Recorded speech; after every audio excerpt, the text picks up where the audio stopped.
This week at the movies, summer blockbuster season begins. Robert Downey Jr. faces off with Mickey Rourke's Whiplash in Iron Man 2. I hope you're ready. Come on! Also coming up this week, 4 infants, 4 different countries, the first year of their lives. What kind of an evil film critic could resist the documentary Babies? Stay tuned to find out. more babies, this time in a drama. Annette Bening, Naomi Watts, and Kerry Washington struggle with maternity in Mother and Child. You don't know who I am or what I want. Plus, we make our picks for our favorite performances from the star of Iron Man, Robert Downey Jr. Our priority here is to have you turn over the Iron Man weapon to the American people. Well, you can forget it. We're safe. America is secure. You want my property? You can't have it. But I did you a big favor. I have successfully privatized world peace. Tony Stark's got a brand new suit of armor. Will the sequel to Iron Man make enough to pay for it? I'm Michael Phillips of the Chicago Tribune. And I'm A.O. Scott of the New York Times. 2 years ago, Robert Downey Jr., already a quick-witted and constantly surprising actor, became a superhero and a bona fide superstar thanks to Iron Man, directed by Jon Favreau. Very good time, that film. You knew a sequel was coming, and it's here, and it's not bad. The fresh meat in Iron Man 2 is Mickey Rourke as a Russian with a family grudge against Downey Jr.'s billionaire weapons manufacturer. In this scene, all suited up as Whiplash, Rourke interrupts the Grand Prix at Monaco to settle an old score.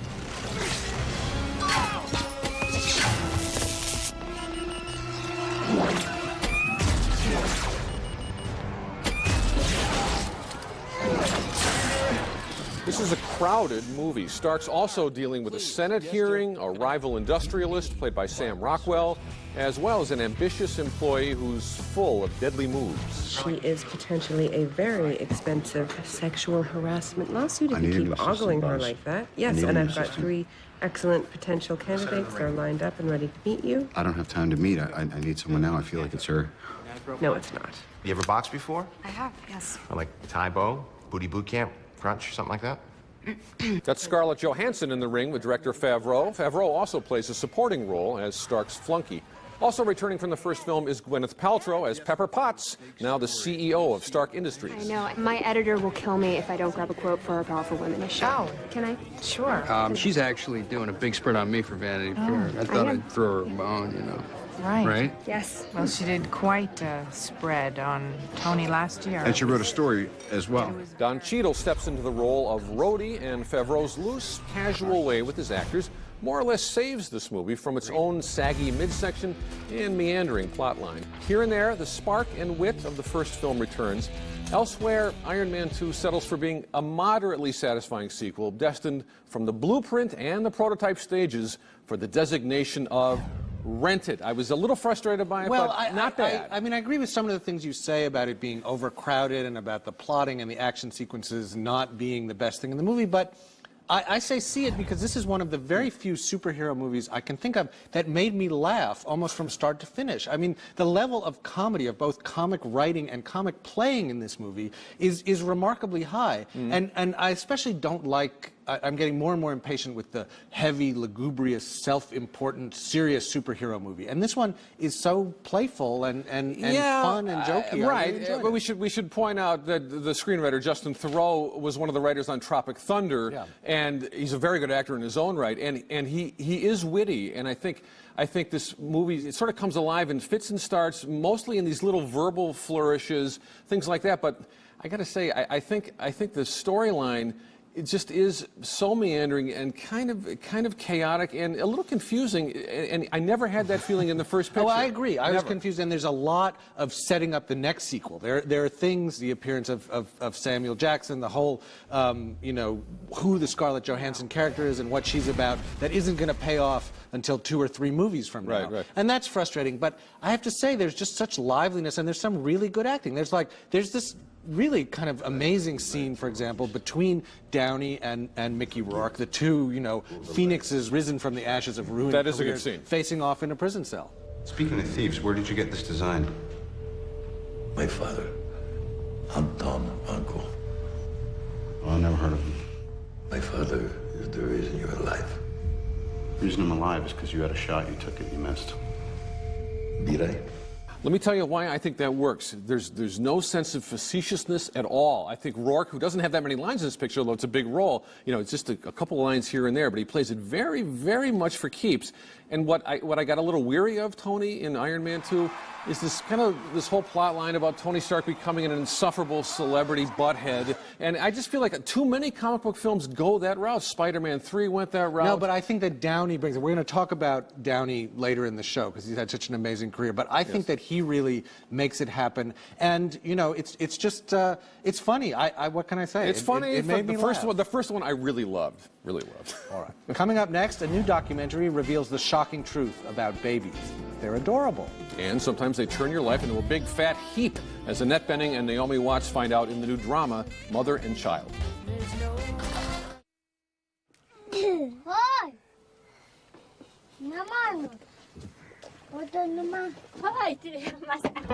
Our next movie is Babies, a documentary about, well, babies. 4 in particular, 1 in Tokyo, 1 in San Francisco, 1 on the steppes of Mongolia, and 1 in rural Namibia. In this no-holds-barred action scene, the American baby, Hallie, eats a banana.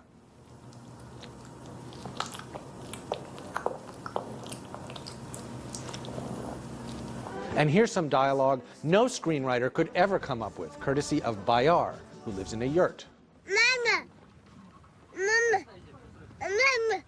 There's no story to speak of in this movie, no voiceover narration or talking head experts explaining the nuances of infant behavior, just a sprightly musical score and a mostly stationary camera recording everyday moments in the first year of these kids' lives.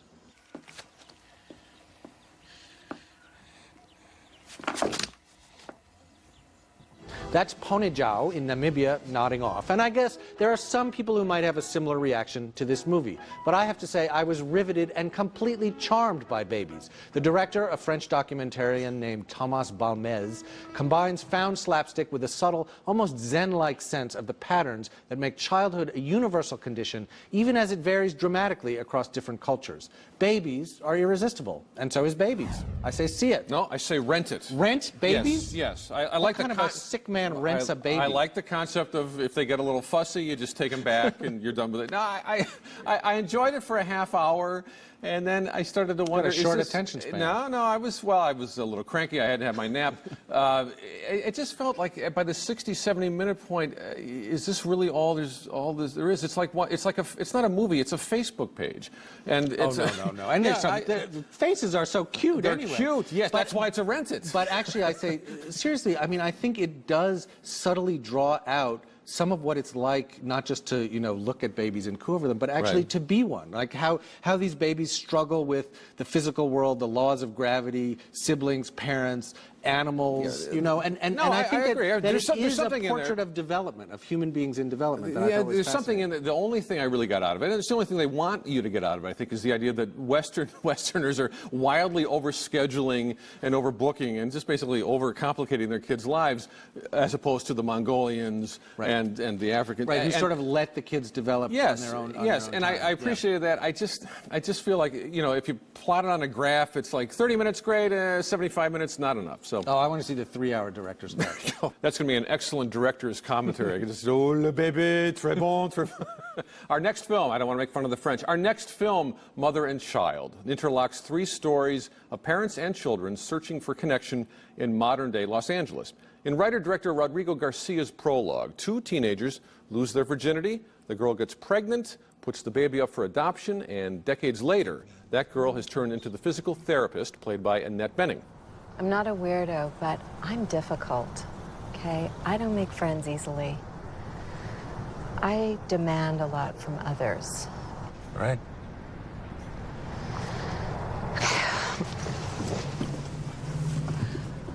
We could meet up Saturday night if you want. That's Jimmy Smits as Benning's fellow hospital worker. Naomi Watts plays the daughter Benning gave up for adoption. She's become a formidable attorney with a cruel streak in her adulthood, and here she's asked by her new employer and lover, played by Samuel L. Jackson, about her birth mother's whereabouts. I live in her hometown. How hard can it be for Her Majesty to find me? It's better this way. We're all better off like this. Why do you ask? I thought she'd be very pleased with who you are. Another adoption story serves as the third piece of Garcia's film, and in this scene, Kerry Washington and David Ramsey play prospective parents being interviewed by a young Sharika Epps. Do you believe in God? Well, I'm not a very religious person, but Joseph is, aren't you? You don't believe that a higher being created you and loves you and looks after you? No. Tough customer there. There are moments in Mother and Child where you sense a writer working out the intersection points of his storylines a little too carefully. But this movie's calm, steady control keeps a wide variety of good actors in the same universe. For the female leads especially, I say it's worth seeing.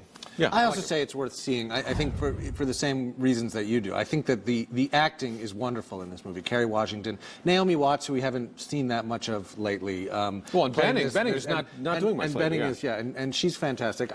I do think this is one of those movies like Babel or Crash where you have these stories that are kind of lined up in parallel, and the payoff is their kind of serendipitous convergence. And I don't usually like, I'm sort of tired of that narrative strategy, but I do think that Garcia lets it breathe enough, lets you get a sense of these characters' real, actual lives and emotions. Much more so than those two films you mentioned. And those feel very over-determined and sort of self-conscious, and in a way, I just felt like the actors are always fighting for attention in some of those ensemble pictures. And this one's but much more relaxed. They have room to breathe, and they do some very nice work. Coming up next, Michael Douglas is a businessman on a downward spiral in Solitary Man. At your lowest moments, you're alone. Next week, it's Robin Hood, starring Russell Crowe and Cate Blanchett. I declare him to be an outlaw! Plus Amanda Seyfried in Letters to Juliet. And Queen Latifah in Just Right. Next week at the movies. Don't call me Dad, and you don't call me Grandpa. And she's checking me out. Hey, give me a hug. Maybe she'll think we're married. Yuck, Dad. We can pretty much guarantee that you haven't made plans to see any of the next three movies. They're flying a little under the radar, but all of them are worth seeking out. You just saw a scene from Solitary Man starring Michael Douglas as a disgraced businessman making some rather bad choices, we can say. So the plot line is that he's taking his girlfriend's daughter, who's 17, 18, up to college for the first time. This is his alma mater, and it's basically kind of a midlife crisis, although he's about 60 years old. And it's a big crisis. And what I like about this movie, Tony, I do like it, is it really does sort of push the limit about how unsympathetic can a character like this be and still kind of retain the audience's interest and sympathy. But I think the key is it is truly witty in the writing, and every character in it is smart. That's what I like. No, he's smart and has a mixture of self-delusion and insight. So this, and I think Michael Douglas is terrific in this movie. He's playing a character who makes Gordon Gekko look like Gandhi, maybe. But he doesn't in a way overdo this. It's a very honest portrayal of who this guy is and how he thinks of himself, and everyone around him. Imogen Pooh, the young actress, and Jesse Eisenberg, who I think has never hit a false note in his entire life. A lot of people show up in this movie. It's a good movie. Good film. Also in theaters and on demand now is No One Knows About Persian Cats from Iran. Now this, I think, the closest equivalent I can come up with on this, because this is a title that people are just like, what? No one knows. There are no cats in the movie. There are no cats.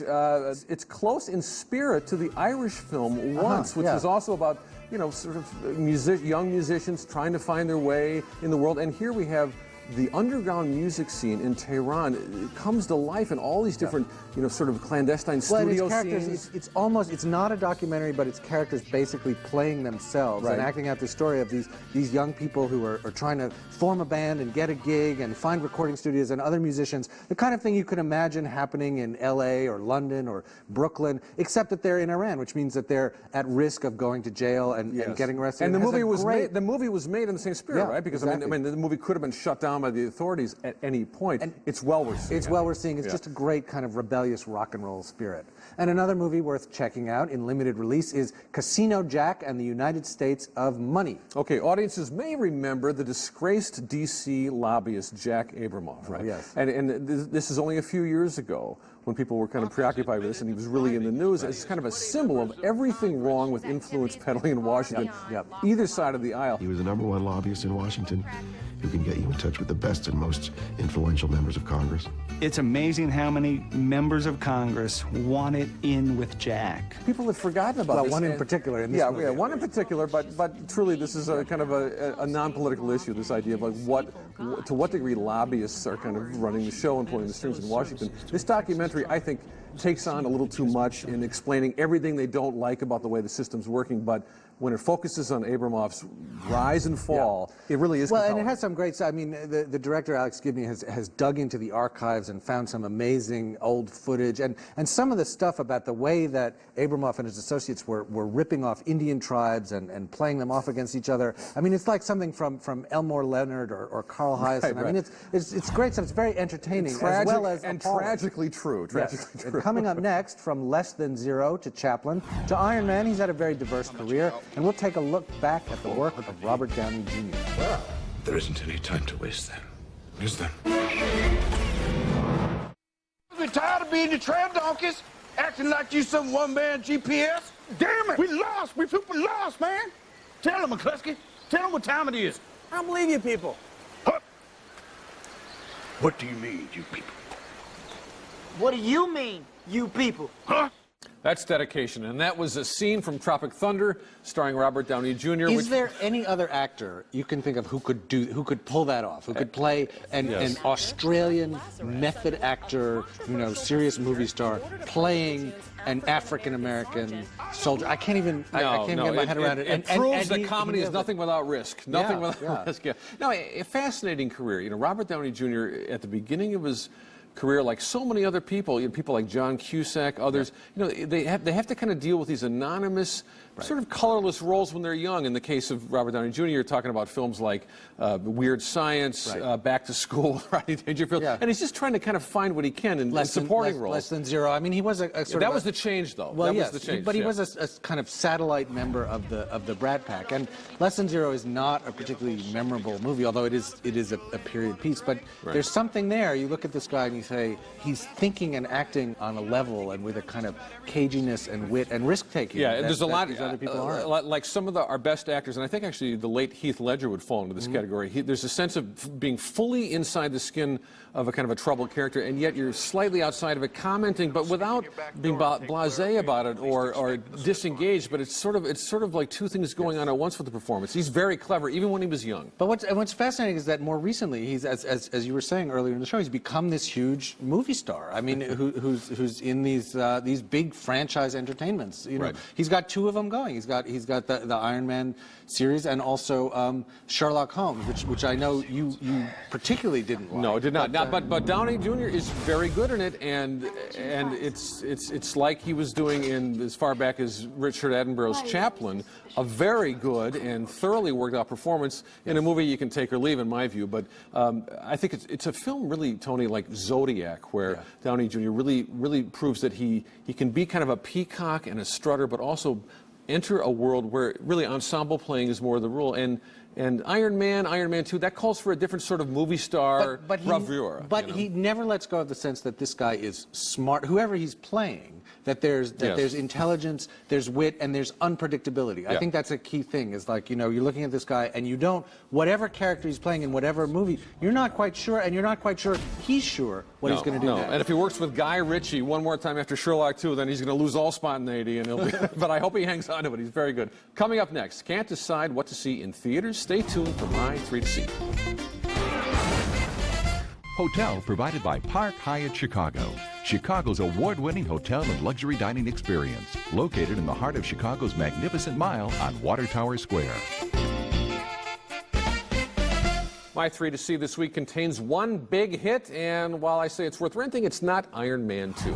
Number 3, no one knows about Persian Cats. It's a movie for anyone who liked the feel and the atmosphere of the Irish film Once. This one is set in Tehran, where singing and playing in the underground scene means risking everything for music. Number 2, Mother and Child. If you find the multi-pronged storylines of films like Crash or Babel to your taste, you'll likely be very intrigued by this drama. I happen to like this film better than either of those two. And number one, plenty of big movies have opened since this one came along, but for me, the hit to beat remains How to Train Your Dragon, especially, Tony, in 3D. Yeah, Good, yeah. That's it for now. We'll leave you with a recap of this week's show. Now you can join the discussion by following us on Facebook and Twitter. Just go to atthemoviestv.com to find out how. And join us next week for reviews of Robin Hood with Russell Crowe and Letters to Juliet with Amanda Seyfried. And until then, we'll be at the movies.